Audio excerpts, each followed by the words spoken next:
Mawimbi ya maisha, hadithi za watu, hali ya hewa na maisha. Mvua zinazotarajiwa katika siku chache zijazo zinaweza kuleta mafuriko katika baadhi ya maeneo ya nchi. Karibu kwenye mawimbi ya maisha, hali ambapo kila wimbi lina hadithi. Leo tunaangazia hali ya mvua za masika, tahadhari muhimu iliyotolewa kwa umma na idara ya utabiri wa hali ya hewa humu nchini, yani KMD. Kwa mujibu wa taarifa rasmi ya tahadhari iliyotolewa tarehe 20 Februari mwaka 2026, mvua inayoendelea kushuhudiwa katika maeneo ya bonde la Ziwa Victoria, bonde la Ufa na za juu mashariki na magharibi mwa bonde hilo, ikiwemo kaunti ya Nairobi, inatarajiwa kuongezeka na kufikia zaidi ya milimita 20 ndani ya saa 24 kuanzia tarehe 21 Februari mwaka 2026. Mvua hiyo inatarajiwa kuongezeka zaidi hadi milimita 30 ndani ya saa 24 kuanzia tarehe 22 hadi tarehe 24 Februari mwaka 2026 na kusambaa hadi maeneo ya kusini mashariki na pwani, hususan ukanda wa kusini, kabla ya kupungua tarehe 25 Februari. Wakazi katika maeneo tajwa ambayo ni Migori, Nyamira, Bungoma, Kakamega, Embu, Murang'a, Nyeri, Tharaka Nithi, Kisii, Narok, Kajiado, Makueni, Machakos, kaunti ya Nairobi, Kericho, Bomet, Taita Taveta, Kitui, Kwale, Mombasa, Tana River na baadhi ya maeneo ya kaunti ya Kilifi wanatahadharishwa kuhusu uwezekano wa mafuriko na wanashauriwa kuepuka kuendesha magari au kutembea katika maji yanayotiririka au maeneo yenye maji mengi. Ili kuelewa zaidi maana utabiri huu, athari zake na hatua zinazopaswa kuchukuliwa, nilizungumza na afisa kutoka idara ya utabiri wa hali ya hewa humu nchini. Mawimbi ya maisha na Francis Ngala. Nchini Kenya, msimu wa mvua za masika ndio uti wa mgongo wa kilimo, maji na hata uchumi wa taifa. Lakini mwaka huu utabiri unaonyesha hali ya mvua kuwa ya mchanganyiko katika maeneo mbalimbali ya nchi. Hali hii ina maana gani kwa wananchi, wakulima na mipango ya serikali?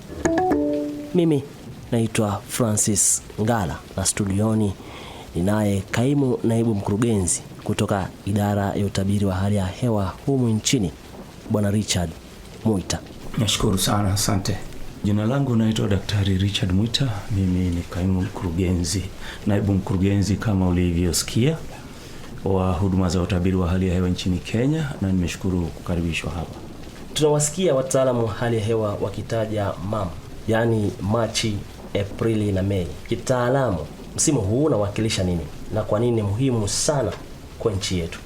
Msimu wa masika au msimu wa mvua za masika ambao unaanza Machi hadi Mei ni msimu ambao ni wa msingi sana katika taifa letu la Kenya, hasa maana unachangia zaidi ya 50% ya mvua zote katika mwaka, na tukijua kwamba mvua inachangia kwa kiwango kikubwa uchumi wa nchi, hususan katika sekta mtambuko kama vile sekta ya kilimo, sekta ya maji na sekta zinginezo. Kwa hiyo msimu huu, hasa pale mvua inaponyea nchi kwa kiwango ambacho kinatarajiwa ama cha kawaida, huwa kinafaidi nchi sana, maana unajua kwamba kilimo ndicho kitovu cha uchumi wa nchi, na kwa hiyo mvua za masika pale changia kwa kilimo hiki, huwa tunapata kuondoa janga la njaa na pia tunakuwa na ule usalama wa chakula nchini. Kwa fupi, unaweza kuelezea mambo makuu yaliyobainishwa katika utabiri wa msimu huu wa MAM mwaka huu wa 2026 nchini Kenya? Msimu huu wa masika, kwanza tulitoa dondoo zake pale mwezi huu wa Februari pale mwanzoni, na tukasema kwamba kulingana na utabiri wetu katika kipindi hiki ni kwamba maeneo mengi ya nchi yatashuhudia mvua ambayo itakuwa ni mvua nzuri na ya nafuu, na kwamba hasa maeneo yaliyo magharibi mwa nchi, ikiwemo ni pamoja na maeneo yaliyo katikati mwa nchi, kusini mwa bonde la Ufa na pia hata kaskazini mashariki mwa bonde la Ufa, na hata maeneo yaliyo kaskazini mashariki mwa nchi kama vile Mandera, ni kwamba mvua ya kiwango cha zaidi ya kile cha wastani inatarajiwa katika maeneo hayo, na maeneo yaliyozalia upande wa mashariki mwa nchi kwenda hata mwambao wa pwani ni kwamba mvua ya viwango vya kawaida inatarajiwa. Kwa hiyo umaana wa utabiri huo ni kwamba mvua katika msimu huu wa masika unatarajiwa kuwa mzuri katika maeneo mengi nchini Kenya, na kwa hivyo tunawarai wa Kenya, sekta mbalimbali ambazo zinatumia huduma hii na zinatarajia ama tuseme kwamba zinategemea mvua kama tuseme rasilimali, basi ni wakati wao kwamba kuitumia kwa njia inayofaa ili wakaweza kufaidika zaidi. Umesema kwamba msimu huu wa MAM utakuwa na mvua yenye nafuu. Wengi wanajiuliza kwamba mvua za msimu huu zinatarajiwa kuanza lini, kwa sababu tumeanza kuona viashiria wiki hii kumekuwa na mvua ambazo zimeshuhudiwa hasa hapa jijini Nairobi, na wengi wanajiuliza mvua zinatarajiwa kuanza lini na mna uhakika wa kiwango gani kuhusu muda huo wa kuanza? Mvua za masika katika mgao wake tumesema kwamba zitaanza katika nyakati mbalimbali, hususan zikianzia maeneo yaliyo mashariki mwa nchi kielekea maeneo yaliyo magharibi mwa nchi. Hata hivyo ijulikane kwamba maeneo yaliyo mashariki mwa nchi kuna baadhi ya maeneo ambayo yamekuwa yakipokea mvua japo si ya msimu. Kwa lugha ya Kimombo tunasema kwamba off season. Na kwa hiyo mianzo ya mvua katika maeneo hayo tuseme ni kana kwamba itakuwa imeunganika. Ila sasa katika maeneo mengine kama vile maeneo yaliyo katikati mwa nchi na maeneo ya pwani, maeneo yaliyo mashariki mwa nchi, inatarajiwa kwamba mvua ya msimu sasa masika inatarajiwa kuanzia mwezi wa 3 pale mwanzoni, wiki ya 2 na ya 3. Lakini hata hivyo itaenda ikianza kitofauti kulingana na sehemu, na kwa hiyo tunatarajia kwamba mvua ambayo itanyea nchi mwezi wa Machi, hiyo ndio mvua ya masika ya msimu asili. Kwa sasa hivi umezungumzia kuhusu mvua ambazo zimekuwa zikishuhudiwa katika siku 2-3 zilizopita katika baadhi ya maeneo nchini. Ni kweli ndio mvua hii imekuwepo, ila kama nilivyosema ni kwamba ni mvua ambayo ipo nje ya msimu, na tuseme kichocheo ama vichocheo hasa vya mvua hii ambayo ipo nje ya msimu ni tofauti kidogo. Tuna kiashiria kikuu ambacho kwa lugha ya Kimombo inaitwa MJO ama Madden-Julian Oscillation, na ambacho ni kiashiria ambacho kinachochea hali ya hewa kwa siku 60. Kwa hivyo ule msunguko wa kichocheo hicho ndicho kinachosababisha mvua ambazo tunazipokea kwa sasa hivi, na tuseme kwamba mvua hizi si za msimu, ila kuna uwezekano kwamba mvua hizi huenda zikawa zimeshikamanisha hata na zile za msimu, japo kichocheo hicho kitaendelea kuwa na nguvu. Labda swali langu la 3 litakuwa ni kuhusiana na mtazamo wa kikanda. ICPAC pia wao walitoa mtazamo wao kuhusu walitoa utabiri wao kuhusu MAM. Kwa mfano, ICPAC inaonyesha uwezekano wa 45% wa mvua nyingi kuliko kawaida katika sehemu za pembe ya Afrika. Je, utabiri huu unalinganishwaje na mtazamo wa kikanda kutoka taasisi kama ICPAC? Taasisi ya ICPAC ama shirika la ICPAC ambalo ni la IGAD ni kwamba lilitoa utabiri wake kimaeneo ama kikanda pembe ya Afrika, na ikiwemo mchango wa idara ya utabiri wa hali ya hewa nchini Kenya. Maana shirika hili linaleta nchi tofauti, karibia nchi 12 katika pembe la Afrika, ikiwemo Kenya, Burundi, Tanzania, Uganda, Ethiopia, Djibouti, Somalia, Sudani na Sudani ya Kusini na baadhi ya nchi zingine. Na kulingana na mtazamo wao ni kwamba nchi nyingi huenda zikapokea mvua ambayo itakuwa ni zaidi ya kiwango cha kawaida kwa 45% kama ulivyotaja, na kwa asilimia chini ya asilimia hiyo kwa kiwango cha mvua ya kawaida. Na wao maeneo machache tu ndio walioweza kuangazia kwamba huenda ikapokea mvua ambazo zitakuwa chini ya kiwango cha kawaida. Na kulingana na mtazamo huo, hata katika nchi ya Kenya walionyesha kwamba maeneo yaliyo magharibi mwa nchi, ikiwemo ni maeneo yaliyo katikati mwa nchi kuelekea hata na kusini mwa nchi, ikiwemo ni maeneo ya kusini mwa bonde la Ufa, maeneo yaliyo kanda za juu za tuseme mashariki mwa bonde la Ufa kanda za juu zilizo miinuko iliyo magharibi mwa nchi ama bonde la Ufa, ni kwamba maeneo hayo yanatarajiwa kupokea mvua kiwango cha kawaida na hata zaidi ya kiwango cha kawaida. Kwa hivyo pale pana ule ulumbano ama pana kwamba ule ukubaliano, uwiano kwamba maeneo hayo kulingana mtazamo wa shirika la ICPAC na pia utabiri tunaotoa katika nchi unafanana. Utofauti kidogo labda nitaelezea baadaye, maana unajua pale unapoenda kwenye sehemu ndogo kama vile county ama ward, utapata kwamba tunafanya kitu ambacho kinaitwa downscaling ama kule kuchuja ule utabiri ili ukaweza kuona zaidi kwa undani katika maeneo yaliyo madogo hiyo hali itachipukaje. Na umezungumzia kuhusu maeneo ambayo yatafaidika na mvua, ambapo umetaja nyanda za juu magharibi na mashariki mwa bonde la Ufa. Na vile vile kuna bonde la Ziwa Victoria. Je, kinyume chake, ni maeneo gani ambayo labda yanatarajiwa kuwa makavu au kupata mvua zisizo sambaa vizuri, na hali hiyo ina athari gani kwa wakazi katika maeneo haya?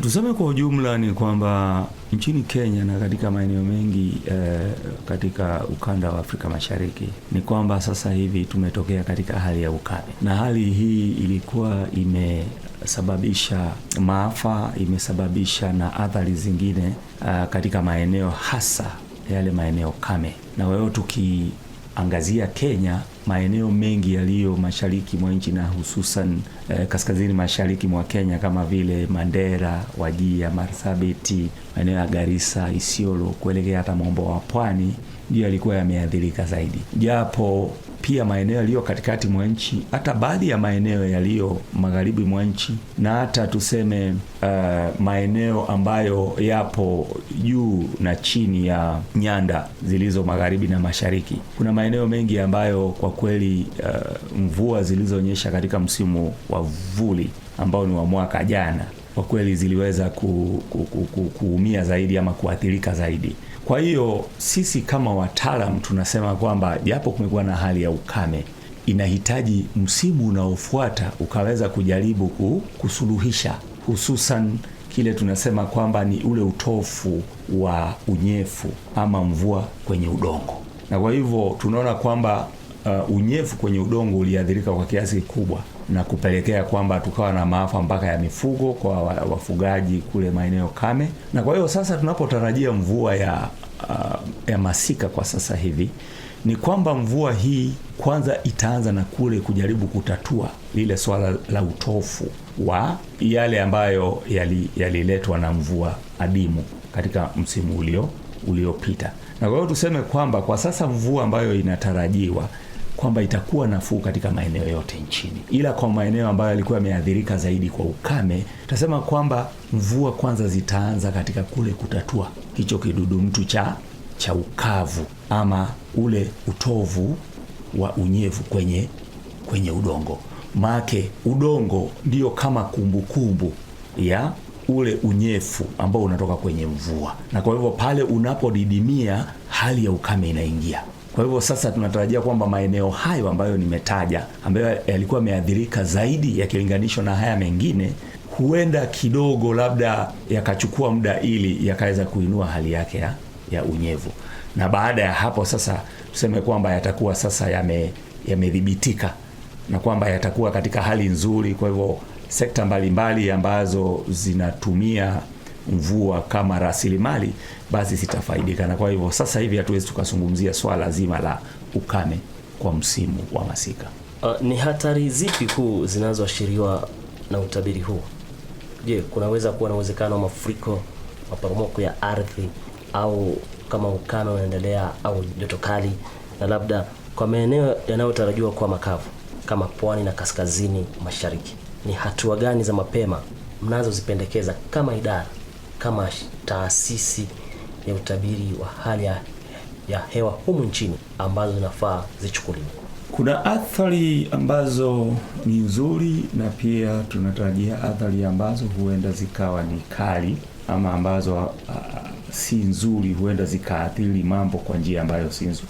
Nikianzia na la kwanza ni kwamba tunatarajia kwamba kuwepo kwa mvua ambayo itakuwa ni kwa viwango ambavyo ni vizuri na ambavyo ni vya kutamanika, ni kwamba faida kwenye sekta kama vile kilimo, sekta ya mifugo, nishati, maji. Maana unajua katika Kenya asilimia kubwa tunatumia nishati inayotokana na maji kwenye mabwawa yetu nchini. Kwa hivyo kuna faida, athari ambayo tunaona kwamba hatutarajii kwamba kutakuwa na ule ukosefu wa nishati, umeme. Kwa hivyo tuseme ule usambazaji wa nguvu za umeme tunatarajia kwamba uendelee kuwa steady na uwe sawa. Tunatarajia pia maeneo ambayo yamebobea katika swala zima la kilimo, hususan kwenye lugha ya Kimombo wanasema the bread basket, maeneo kama vile Kitale, maeneo yaliyo katikati mwa nchi, kusini mwa bonde la Ufa, maeneo yaliyo katikati tuseme mwa nchi. Na tumeona kwamba hata maeneo kama vile maeneo kape kwa kawaida kama vile Samburu na kaunti ya Turkana, tunaona kwamba wanatarajia viwango vya mvua ambavyo vitakuwa ni zaidi ya vile vya kawaida. Kwa hiyo ina maana kwamba katika ile athari ya lishe ya mifugo kwamba pale watafaidika. Na kwa hiyo mojawapo ya faida ni kwamba huenda wakihifadhi ile lishe nyasi, na huenda ikawa faidi iwapo msimu utakaofuata tutakuwa na ukame ama janga la makali ya utovu wa mvua. Lakini pia kwa upande ule mwingine tukiangalia, maji yatakuwa yametosha, hususan kama ni maji ya kusambaza katika sekta yoyote ile. Japo tuseme hatujabobea sana katika kilimo cha unyunyiziaji wa maji, yale maji yakihifadhiwa, iwapo kuna mabwawa ama vijibwawa ambavyo maji yanaweza yakahifadhiwa yale ya mvua, huenda yakafaidi ile sekta ya unyunyiziaji wa maji. Lakini kwa upande mwingine tunatarajia mafuriko ya ghafla, na pia tunatarajia hata mafuriko ya kawaida, na huenda yakaathiri baadhi ya maeneo ambayo kwa kawaida huwa yanaathirika na haya mafuriko. Tunajua hususan tuna zile chemchemi na maeneo ambayo ni ya kule kudhibiti maji, almaarufu kama catchment areas. Hayo maeneo tunatarajia kwamba yatapokea mvua ya kutosha, na huenda ikazidi na kule kufuja kwenye mito, na ile mito inapovuja tunatarajia kwamba mafuriko huenda yakaathiri baadhi ya watu na pia mashamba na hata baadhi ya miundo msingi kwa kawaida ambayo labda huwa imo kwenye zile vijia ama njia za hayo maji. Na wao tunatarajia kwamba huenda kukawa na athari kwa upande huo. Na pia kuna maeneo ambayo huwa sana sana yanaathirika na swala zima la tuseme kule kuporomoka kwa ardhi. Pale mvua inapokuwa nyingi katika yale maeneo ya chemchemi za maji, na tuseme udongo umekuwa nyororo kidogo, huenda maporomoko ya ardhi yakatukia. Isije ikasahaulika kwamba tumekuwa na hiyo athari katika maeneo ya Elgeyo Marakwet hivi karibuni, na hali hii huenda ikatokea katika baadhi ya maeneo ambayo huwa kawaida yanaathirika na maporomoko ya ardhi. Make pale maji yanapoingia kwenye udongo, tuseme kwamba ule udongo huwa unamomonyoa ule udongo ambao umekuwa mwepesi, na hususan katika maeneo ambao kumekuwa na ukataji sugu wa miti, pale ambapo miti huwa inashikilia ule udongo usiwe ukawa nyororo ama ukawa ni wa kurahisika. Kwa hivyo ina maana kwamba maeneo hayo huenda yakaathirika na ule maporomoko ya ardhi. Pia athari zingine ambazo huenda zikajitokeza ni kwamba watu labda wanaweza wakaathirika katika vile vifukio. Pale maji yakiwa yamevuka na labda yamejaa ama yamesukumwa na mafuriko, huenda watu wakaathirika kwa kule kusombwa na maji. Tunajua katika vijitongoji duni katika miji yetu mikuu, wakati mwingine tunajua ile miundo msingi ambayo inashikilia maji, kama vile tunasema ile mitaro ambayo ni ya kuvujisha maji taka. Iwapo pale taka imekuwemo na labda haijaondolewa, ile mitaro haijasafishwa vizuri, kuna uwezekano kwamba watu wanaweza wakasombwa hata katika wanakoishi. Kwa hiyo hizo ni baadhi tu ya athari ambazo zinaweza zikajitokeza. Lakini katika sekta ya kilimo, huenda pia kwa wale ambao labda wapo katika maeneo yatapokea mvua nzito na nyingi, huenda pia tuseme chakula kikaathirika, mimea ikaathirika pale katika kusombwa na maji. Maana tunajua kwa kawaida mimea inahitaji maji kiwango fulani. Iwapo yakizidi, basi huenda pia ile mimea ama vyakula vikaathirika. Unaweza kuwashauri nini hawa wakulima katika maeneo ambayo yatapokea mvua? Nafikiria wakulima itakuwa ni vyema tu wao kushirikiana na wale wataalamu katika sekta ya kilimo, ili wakaweza kupewa ushauri ambao ni stahiki na ambao utawasaidia katika ile mpangilio yao ambayo ni ya kuchagua tuseme pembejeo ambazo ni hitajika na ambazo ni salama, na pia katika kutilia maanani ule utaratibu wa kilimo cha kitaalamu. Make tunajua kwamba kuna baadhi ya mambo fulani ambayo wakulima hufanya katika mashamba yao ambayo kwa mfano husuia ule mmomonyoko wa udongo. Kuna baadhi ya mambo huwa wanafanya ambayo pia yanasaidia katika kule kuelekeza maji yanapoongezeka na yanapokaribia mashamba yao ama yanapoingia katika mashamba yao. Kuna vile ambavyo wamekuwa wameelimishwa na kwa utaalamu na ushauri wa wale wataalamu wa kilimo, wanaweza kwa mfano kuhakikisha kwamba hayo maandalio na maandalizi wameyafanya vizuri, ili wakaweza kupambana na athari zozote zinazotokana na wingi wa mvua. Pia wakulima wanaweza wakaichukulia ama wakachukulia msimu kwa faida yao. Wengine labda wanaweza wakawa na vijibwawa vidogo ambavyo wanaweza wakahifadhi haya maji. Nimetembelea sehemu nyingi nchini Kenya na nimeona wakulima wamekuwa wabunifu, wana njia mwafaka kadhaa ambazo wanazitumia katika kujikinga na yale makali ya mvua nyingi ama yale makali ya mvua ikiwa adimu. Kwa hivyo tutawarai tu wakulima kwamba washirikiana na wataalamu ili wakaweza kupata ushauri na saha ambao utawasaidia kufanya yale ambayo yanahitajika na yatawasaidia kupunguza athari na hasara yoyote ambayo inaweza ikaibuka kutokana na hali ya mvua. Kwa sababu umezungumzia kuhusu athari kama vile maporomoko ya ardhi, vile vile mafuriko, kwa wanaoshughulika hasa taasisi ama idara ambazo zinashughulika na usimamizi wa majanga katika maeneo ambayo umesema ya huenda yakawa na hizi athari, ni vipi ambavyo wanaweza kujiandaa mapema kukabiliana na athari hizi?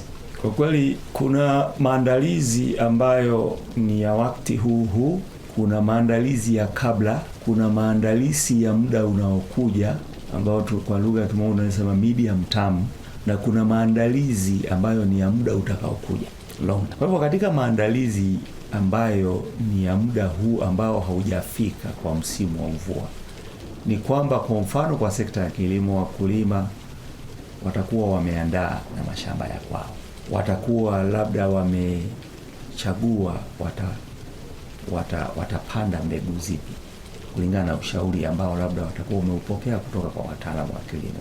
Pia pembejeo zinginezo, na labda watapanda kwa kiwango kipi. Maana kulingana na matarajio, unapotarajia kwamba mvua itakuwa nyingi, huenda kwa wale ambao wana mashamba makubwa ama mashamba ambayo yanaweza yakaongeza katika kile kiwango cha kilimo, mkulima huenda akaekeza kwa wingi wa ukubwa wa shamba la kwake na uzuri wa hali ya hewa katika msimu ujao. Kwa hivyo kwa hali hiyo, mipangilio ni kwamba waangalie yale maandalizi ambayo yatawafanya wawe tayari katika kupokea ile mvua, ili wasije wakaingiza hasara. Katika sekta ya maji kuna swala zima la kuandaa mabwawa, ili iwapo kumekuwepo na labda taka ambazo zimeingia kwenye mabwawa, labda kwenye udongo ambao umefurushwa ama umemonyolewa kutoka kule maeneo ya juu na ukaletwa hadi chini, wakaweza kusafisha. Kama ni sekta ya majanga, hususan katika miji mikuu, kule kuandaa mitaro ile ambayo inavuja na kuondoa maji taka Maana mvua ikinyesha itatumia hiyo miundo msingi ya kuweza kupeleka na kuondoa maji. Sekta tuseme kama vile ya sekta ya afya ambayo ni sekta ya msingi sana. Kuna magonjwa ibuka ambayo huendana na mabadiliko ya hali ya hewa. Kwa hivyo pale tunapotarajia mvua ambayo itakuwa ni kiwango cha juu ya mvua ya kawaida na ambayo inapaniwa katika maeneo mengi nchini Kenya, ni kwamba sekta ya afya itakuwa tuseme imeandaa, hususan yale maeneo huwa yanaathiriwa na magonjwa kama vile kipindupindu, magonjwa kama vile malaria, na tunajua kwamba malaria inaathiri sana hasa watoto ambao wako chini ya miaka 5, na pia katika maeneo ambayo watu labda kidogo kwa sababu ya ule utofu wa lishe wanakuwa afya ya kwao haipo dhabiti sana. Kwa hivyo wale huenda wakawa wanaweza wakatumbukia katika kule kupatwa na haya magonjwa yanayohusishwa na mabadiliko ya hali ya hewa kama vile mvua inayotarajiwa. Na pia tunajua kwamba kuna mambo fulani tu ambayo pia yanajitokeza wakati kama huu, kama vile sasa hivi tumepokea mvua ambayo ipo nje ya masika, na huenda kuna wakulima ambao wanaweza wakasema tusubirie hadi mvua ya masika ije ili tuweze kupanda. Lakini huenda wakulima wengine kulingana na ushauri wa idara na kulingana na ushauri wa wataalamu wa kilimo, huenda wakapanda baadhi ya aina fulani ya vyakula ama mimea na mvua hii. Maana labda kulingana na maono yao ama kulingana na uchambuzi wao, wanaona kwamba huenda tukipanda, huenda bado chakula chetu kikafaidika na mvua pale itakapoanza msimu wa mvua utakapoingia rasmi. Kwa hiyo kuna baadhi ya hayo mambo huenda yakajitokeza, lakini katika siku zijazo maandalizi mazuri ni kwamba kwa sekta ya kilimo, wakulima mara nyingi hupoteza chakula chao pale mvua inapokuwa nyingi, na kwamba hawataweza kukitoa kabla hakijakomaa kutoka shambani. Kwa hivyo maandalizi dhabiti ni kujua kwamba tunapanda chakula cha aina gani, kinaweza kikastahimili iwapo kufikia wakati wa kuvuna mvua itakuwa haijaisha, lakini tunaweza tukawa kwamba hatutaingiza hasara. Maana tunaambiwa kwamba utafiti unaonyesha kwamba zaidi ya 30% ya mapato ya wakulima hupotea wakati wa kuvuna. Maana hawajaweka mipango kabambe ya kuweza kuzuilia yale majanga. Na pia swala zima la uhifadhi wa vyakula hivi. Maana kuna wakulima ambao labda wamebarikiwa kwa msimu labda kama huu ambao tunautarajia na wamepata chakula kingi, ila ule uhifadhi wa kile chakula labda hawana magala ambayo yanafaa. Kwa hivyo labda itakuwa ni vizuri kushirikiana na serikali katika shirika la uhifadhi wa chakula nchini Kenya ili kuweza kujua kwamba chakula cha kwetu hakitaathirika na labda mvua nyingi ama hali kali ya mvua. Pia kuna athari ya tuseme baridi kali wakati mwingine inajitokeza, hususan katika nyakati ambazo tunatoka katika hali ya ukame kuingia katika hali ya mvua, na hii hasa inaathiri sana vyakula ambavyo tayari vimekuwemo. Kwa mfano majani chai huwa ni tuseme ni rasilimali ambayo ni kama dhahabu na ambayo inaathirika sana na baridi kali, almaarufu kama frost kwa lugha ya Kimombo. Na kwa hiyo tuseme kwamba katika maandalizi ya muda mrefu walio maeneo yale, upanzi wa miti husaidia sana kuzuilia hali ama tuseme hatari na makali ya baridi kali.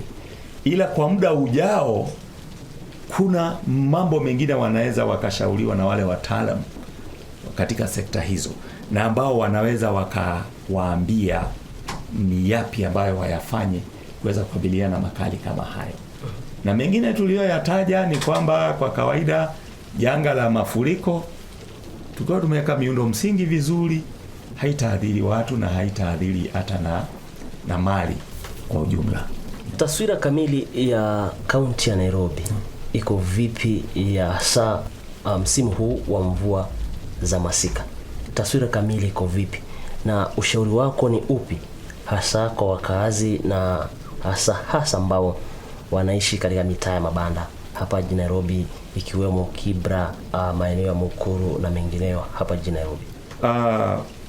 Mtazamo wa mvua za masika katika kaunti ya Nairobi ni kwamba Nairobi imo kati ya kaunti za katikati mwa nchi, jumulishwa pamoja na kaunti kama vile za Mlima Kenya, kaunti kama vile Embu, Nyeri, Meru, Nyandarua, Laikipia, ikiwemo ni pamoja na kaunti zilizo magharibi mwa nchi na pia kaunti zilizo karibia Ziwa Victoria na zinginezo kusini mwa bonde la Ufa, nyanda za juu, za chini, magharibi na mashariki mwa bonde la Ufa, ikiwemo pia na kaunti ya Samburu na Turkana. Ni kwamba tunatarajia mvua ambayo itakuwa ni ya kawaida na zaidi ya viwango vya kawaida.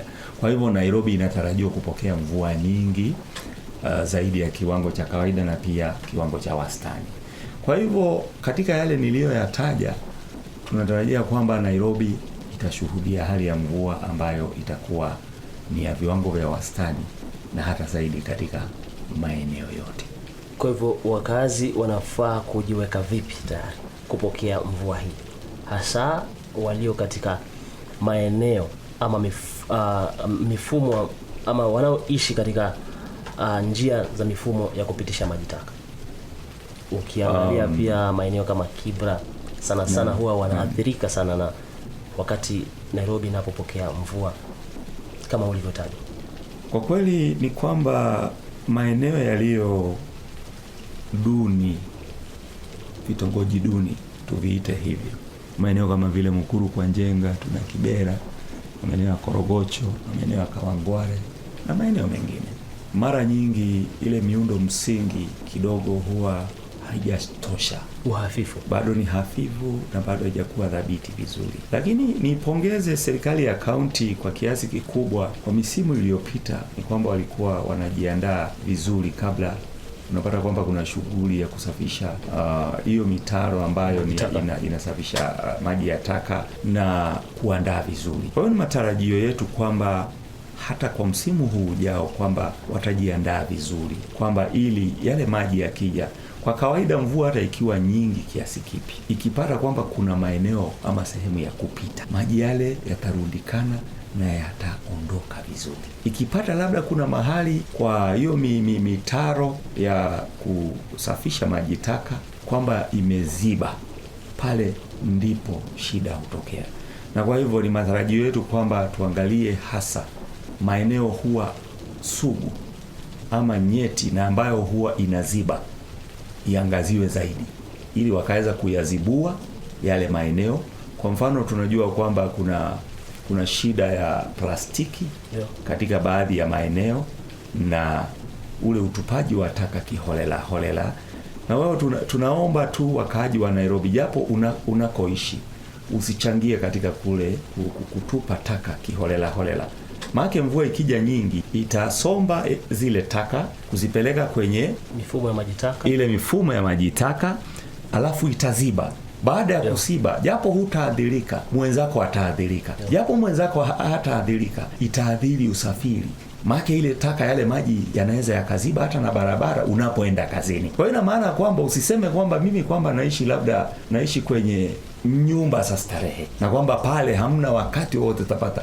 Utakapotoka, unaposafiri kwa usafiri wa umma ama kwa usafiri wa kibinafsi ama unapotembea kwa miguu, utaadhirika pia. Pia tunajua magonjwa ambayo yanahusika, nilizungumzia sekta ya afya. Magonjwa yanayotokea kwa mfano ambayo yanahusishwa na uchafu na maji mengi na maji taka kama vile kipindupindu, kishosho na magonjwa mengine.